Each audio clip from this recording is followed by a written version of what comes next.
that true? 8 years ago. What happened? Now, Alan, why is it that you look so normal and you're crippled? What happened to you? Well, 8 years ago, I went to the healing tent at the Easter Monday Fun Day because I'd seen some of the miracles that happened for John, or through John, and I wanted a bit of the action.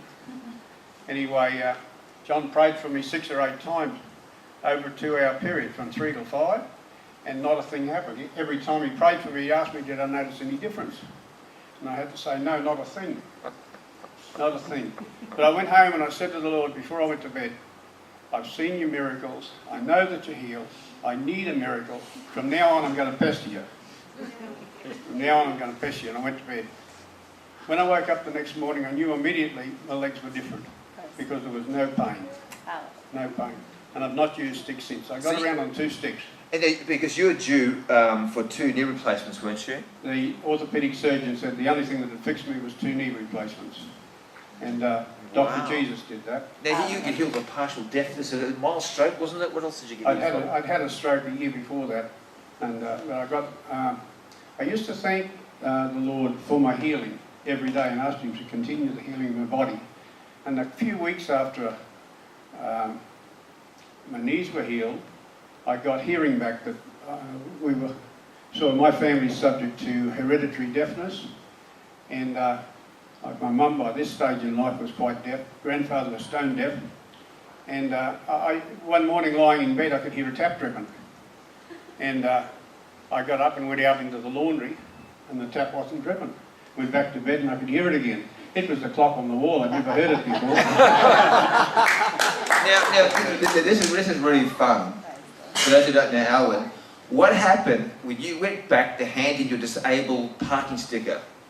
They wouldn't take it. Permit. They wouldn't take it. Nobody ever hands those things back. I had to sign a statutory declaration that I didn't need it anymore. I'll give it a lot of hand. God bless you, Alan.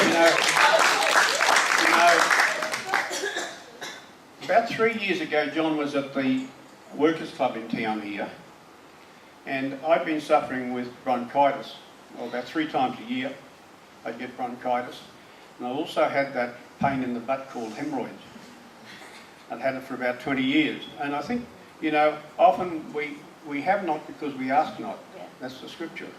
We have not because we ask not. So anyway, John did a corporate prayer that night, I don't know whether you remember.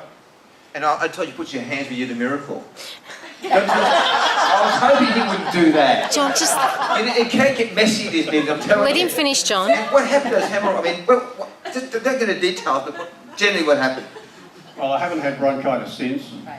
And the next day, when I went to the toilet, I knew that they were gone and they've never been back since. I'm not going to show you. You just have to take my word for it. But I've never had trouble with it. Yeah, praise God. Look at that, here's a man. Thank you, Jesus. Can you believe, you know,